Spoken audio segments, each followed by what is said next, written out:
Hello, guys. I hope you are doing well. Today, we're going to watch another culture shock video about Americans, like how Americans would be shocked going to Sweden. I'm from Canada. I think it's close enough. You know, we're very similar, America, Canada. So I might be able to relate to some of the things in this video. So we're going to watch a video called 7 Things About Sweden That Would Shock Americans. Let's check it out. It's 5,000 miles in between Sweden and Oklahoma, right smack dab in the middle of the US where I'm from. And after living here in Stockholm for half a year, I have a very long list of things that Swedes do that would probably shock a lot of Americans. But for this video, I'll start with 7.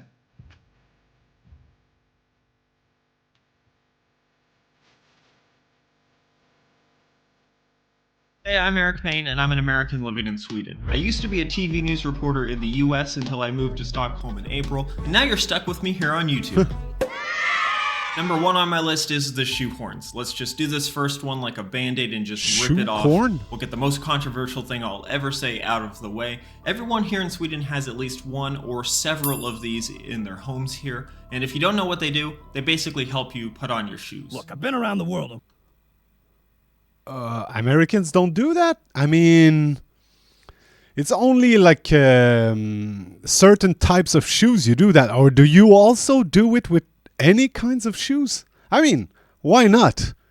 It's helpful, actually.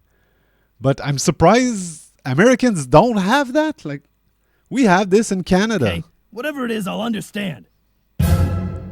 There is nothing about this I understand. I think these are overrated unless you're older or physically can't bend down easily to put on your shoes, so you will never see me use one of these, and that's all I have to say about it. I mean, yeah, I've never used one. I mean, did I? Yeah, I wouldn't need it. I must go. Number 2, when you go to a restaurant in Stockholm for either lunch or dinner, your portion size is going to be the same, and despite that portion difference, your lunch is still going to be cheaper. And it's great, you're basically getting free food. But that's different from a lot of places in America where when you go and ask for the lunch portion, it's going to be cheaper, but it's also going to be a lot smaller than your dinner portion. Number 3 on my list, when you go to a grocery store. Oh, wait. So for the lunch, you go there is the same portion as dinner, but then it's cheaper, right? Is it what he said? I'm not sure I understood this part. But I guess in Canada, it's like this too. You have lunch where it's going to be smaller portions. Store or some other stores in Sweden, the cashier is usually sitting down. And if you're a Swede, you're thinking, that's just common sense, right? No. We don't have that in America. For some reason, we it's don't have frowned that. upon for cashiers to sit and work at a lot of stores in the US, and some people Same. get really upset when they see cashiers. Man, why would you get upset about a cashier sitting down? Like you have personal issues, I think, if you get upset because of that. Come on. Sitting and working. But don't take my word for it. Here's some proof. I went to Quora and random Americans are saying things like, this is not Europe. To sit is to be seen as lazy. Only Aldi cashiers sit in the USA. I am a... Oh my God. Are you serious, buddy?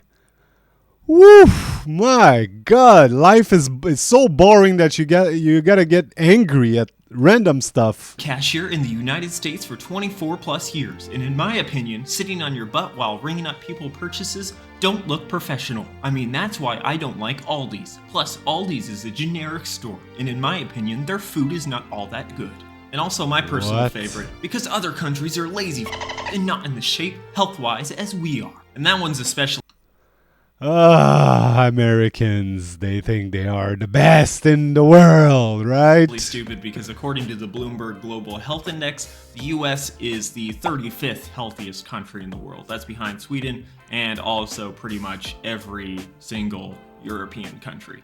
Sweden is ranked 6th, by the way. All right, number 4 on the list, there are a ton of parents walking around with strollers here in Sweden. We need to talk about the BABEE. A big part of that is because everything is super walkable here in Sweden, but it's also a really big part of the culture that both of the parents are generally really involved in kids' lives. You can also see that with the really generous paid maternity and paternity leave that's mandated by the government, and all the companies are pretty accepting of it as well. Let's talk about that's a good thing. That's pretty cool to hear that. Like, yeah, I mean, what about winter though?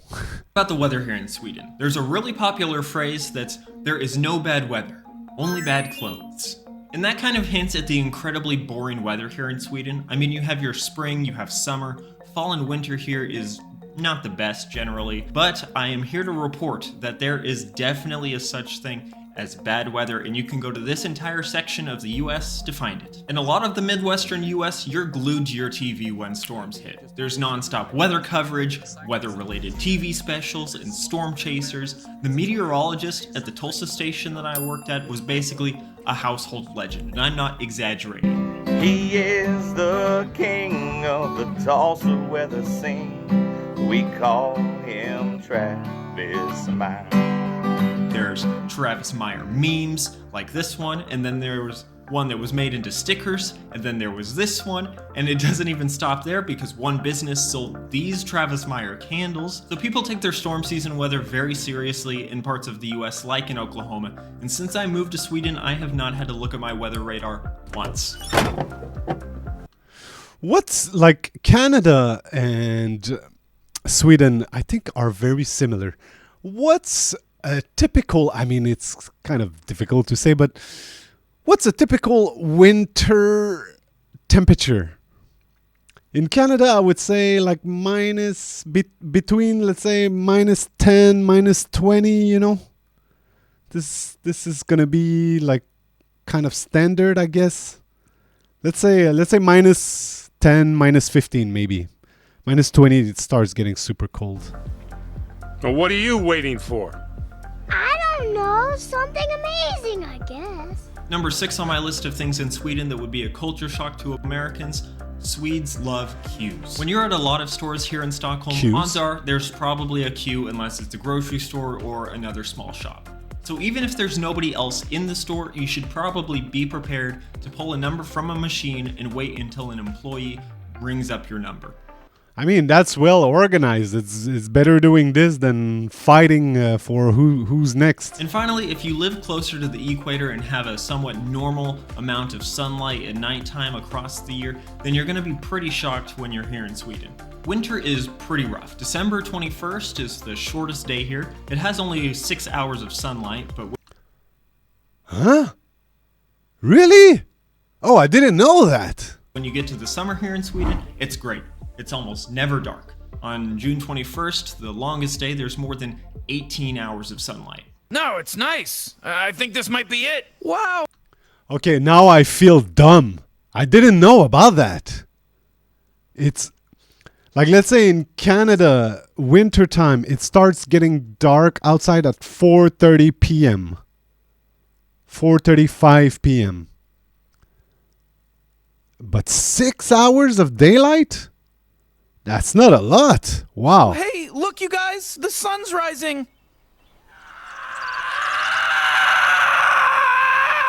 If you enjoyed this video, please consider leaving a like, comment, and subscribing to my channel. It really helps me out.